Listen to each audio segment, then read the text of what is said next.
በትምህርት ሂደት ውስጥ ፈተና የሚለው ጽንሰ ሀሳብ ራሱ በጣም አስቸጋሪ ነው መሆን የነበረበት። በእኔ ግንዛቤ ምዘና ወይንም ደግሞ ምርመራ ሊባል ጥሩ ነው። ምክንያቱም ፈተና ሁለት ነገር ያመላክታል፣ ወይ ማለፍን ወይ መውደቅን። ስለዚህ አስፈሪ ገጽታ አለው፣ አስደሳች ገጽታም አለው። ለሚያልፉት አስደሳች፣ ለሚወድቁት ደግሞ አስፈሪ። ዋና ዓላማው ደረጃን ከክፍል ወደ ክፍል ተማሪን ማሯሯጥ ብቻ አይደለም፣ ወይንም ማሳለፍ ብቻ አይደለም። የፈተና ዋና ዓላማው የተማሪዎችን ጠንካራ ጎንና ደካማ ጎን ለመለየት ነው። ጠንካራ ጎኑን የበለጠ እንዲጠናከሩ፣ ደካማ ጎኑን ደግሞ እንዲያርሙ እንዲሞሉት ነው። በተለይ በቴስቶች ሙከራዎች የሚሰጡ ሙከራዎች ተማሪው በየጊዜው በሂደት ውስጥ የደከመባቸውን ያላወቃቸውን የትምህርት ይዘቶች እየሞላ እንዲሄድና እውቀቱ ከፍ እንዲል ለማድረግ ነው። ይህ ነው ዋናው የትምህርት ዋና ዓላማ። ይሄ ነው ለተማሪው።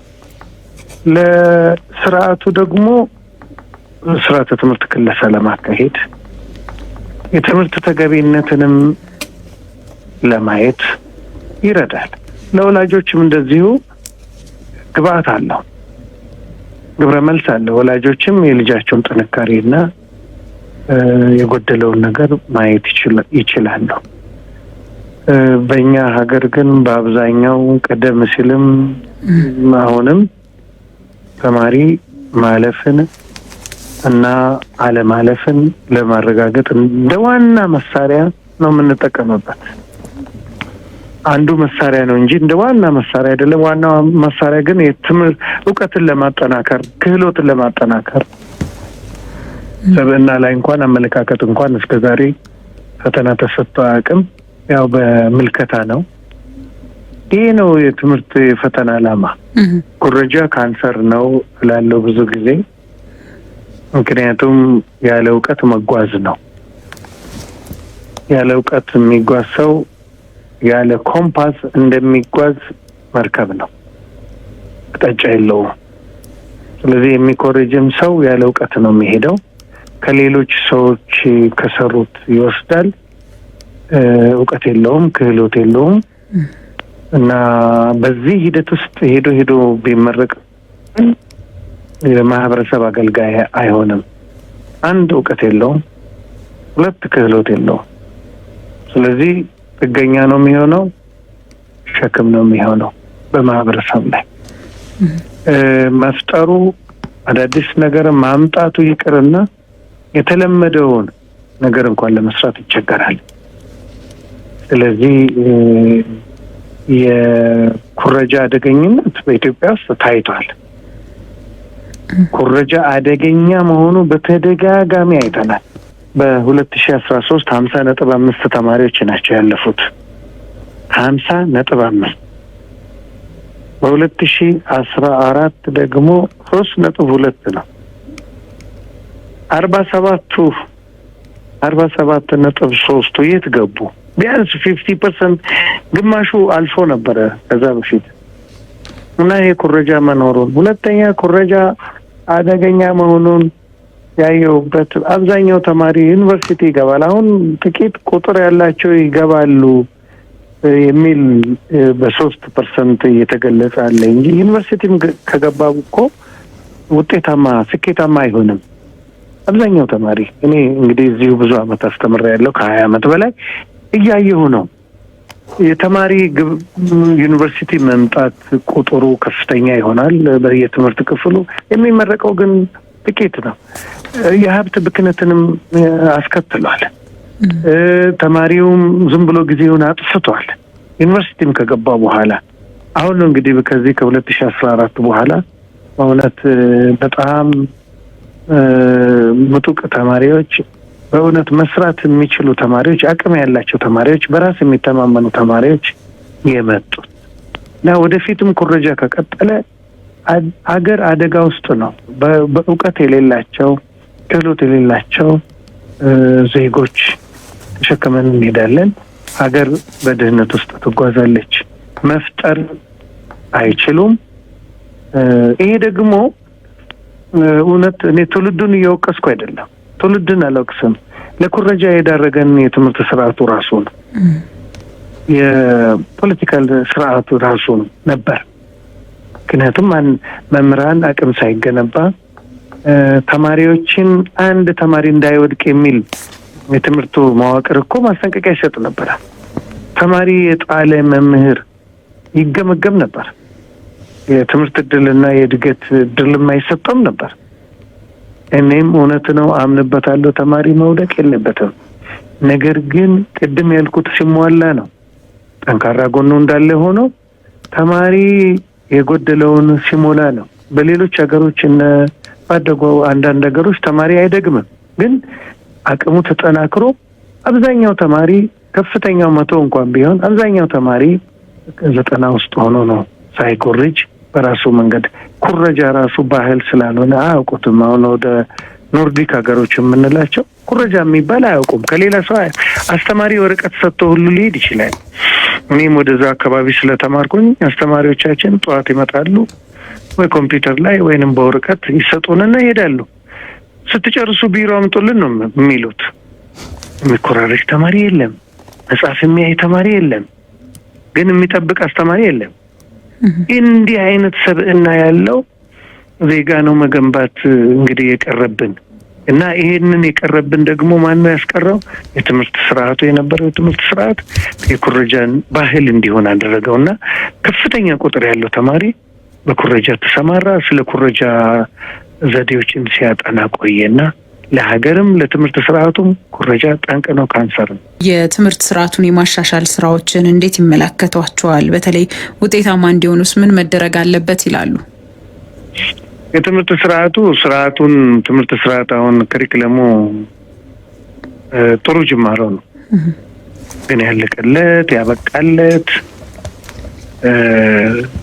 ነው ብሎ መደምደም አይቻልም። ለምን ስርዓተ ትምህርት ሁል ጊዜ ስርዓተ ትምህርት እየተሻሻለ የሚሄድ ነው። ሪፎርሙ የሚቆም አይደለም። ልክ እንደ ሳር ቤት ከሪክለም ስርዓተ ትምህርት ማለት እንደ ሳር ቤት ነው። ሳር ቤት ሳሩ ሲሳሳ ይሳግበት የለ፣ ጭቃው ሲረግፍ እንደገና ይለጠፍ የለ። እንደዛ ሁል ጊዜ እየታየ ከሀገራዊ ፍላጎት ጋር እየተቃኘ ስርዓተ ትምህርት ማለት የአንድን ሀገር ችግር የሚፈታ መሆን አለበት። የዛችን ሀገር ስርዓተ ትምህርቱ መሰረቱ የሀገሪቷ እድገትና ችግሮች ናቸው። የኢትዮጵያ ትምህርት ከዚህ በፊት ከውጭ ነበር የሚወሰደው። አንዴ ከምዕራቡ፣ አንዴ ከምስራቁ፣ አንዴ ከካፒታሊስቱ፣ አንዴ ከኮሚኒስቱ። ያ የእኛን ሀገር ችግር አልፈታም፣ ችግር ፈጠረብን እንጂ። ኦፍኮርስ ማንበብና መጻፍ አስችሎናል። ቴክኖሎጂ ልንፈጥር ግን አላስቻለንም። ሌሎች ሀገር ቴክኖሎጂ ከውጭ የምንገዛው እኮ የመፍጠር አቅም ነው አተስ ሳይሆን የትምህርት ስርዓቱ ለዛ አላበቃ። ለፈጠራ መሰረት የሚሆነው ትምህርት ነው።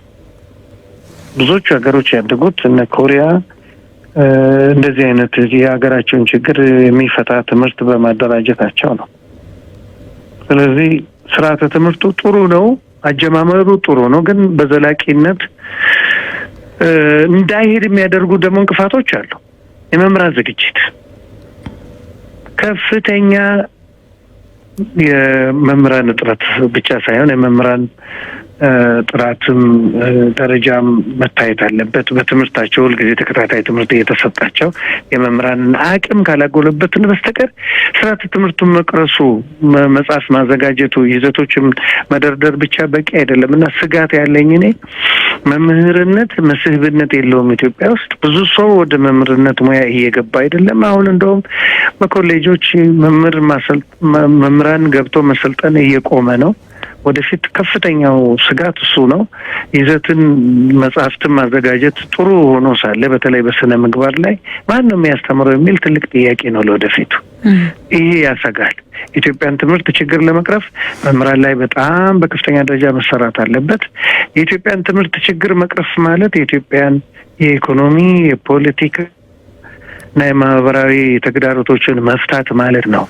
ሀገርን ማሳደግ ማለት ነው። ትምህርት ላይ መስራት፣ መምህራን ላይ መስራት፣ ይሄ ነው ስጋቴ። ኩረጃን አማራጭ የማያደርግ ዜጋን ከማፍራት አንጻር ከታችኛው የትምህርት ማዕቀፍ ጀምሮ ምን መከናወን አለበት ይላሉ?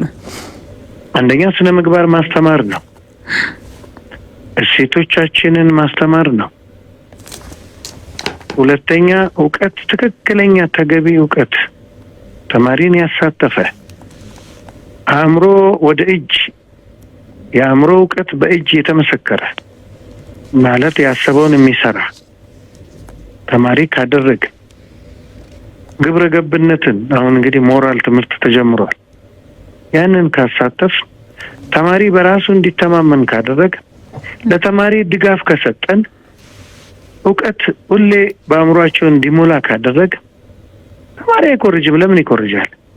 ሌሎችም ሀገሮች እኮ ኩረጃን የተከላከሉት በማስፈራራት፣ በመግረፍ፣ በመቅጣት አይደለም፣ አእምሮን በመቀየር። በዱላ ኩረጃን መከላከል አይቻልም።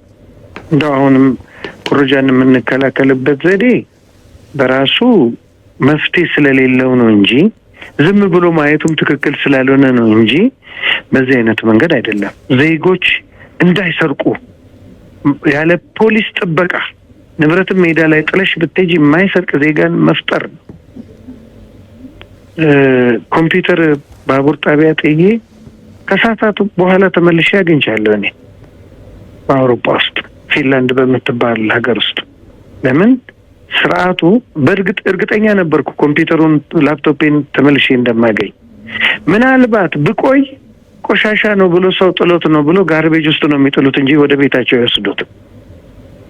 ይሄን እንዲህ አይነት ዜጋን መፍጠር ስንችል ኩረጃ ይቀራል። ይሄንን የምንፈጥረው ደግሞ መምህራን ትምህርት ላይ ጠንክረን ስንሰራ ነው። ከፍ ያለ የሙያ ብቃት፣ ከፍ ያለ ኑሮ የሚኖር መምህራንን መፍጠር ስንችል ነው። የተዘጋጀ ተማሪ ግን አይፈራም። በከፍተኛ ደረጃ የተዘጋጀ ተማሪ በራስ መተማመንን ስለሚያዳብር፣ እውቀት ስላለው፣ ክህሎት ስላለው አይፈራም። እና ተማሪዎች በቂ ዝግጅት ሲያደርጉ ከቆዩ ከ11ኛ ክፍል ጀምሮ 12ኛ ክፍልንም በዚህን ጊዜ እንኳን ጥረት ቢያደርጉ፣ ኖቶቻቸውን ቢመለከቱ ጥሩ ነው። ብዙ ነገር ሊያስታውሱ ይችላሉ። በዚህ ጊዜ እንኳን ባላቸው 5 ሳምንት ውስጥ 5 ሳብጀክቶችን በየአንዳንድ ሳምንት ወስደው እንኳን ቢከልሱ ጥሩ ነው።